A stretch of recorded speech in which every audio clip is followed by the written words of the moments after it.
I'm 50 now and have millions of dollars. And that's something that you need to realize at 25. There's a sliding scale, Sean. And right now you have a lot more time and energy than I do, but I have a lot more money than you do. But you and I are equal because your time and energy is a more valuable resource than my money.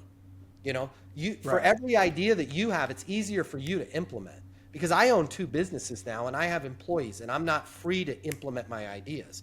Like money is not everything, not even close. Having freedom and the ability to chase your dreams, that's where you need to spend your 20s is on how do I constantly advance?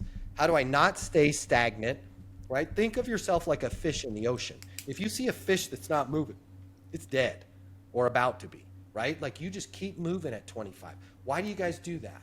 Who's in charge of that?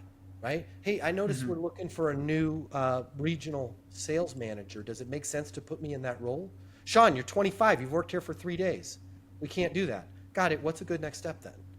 Well, I mean, you get your numbers up in your job that you're doing for 3 weeks. We could probably, we could consider something. Yeah, when you say get my numbers up, can you give me a specific example of what you're looking for?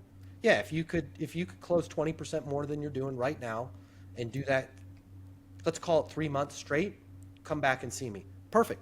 I'm going to see you in 3 months. If I haven't raised the numbers by then, if I've got them sooner, I'll reach out to you then. Fair enough? Yeah.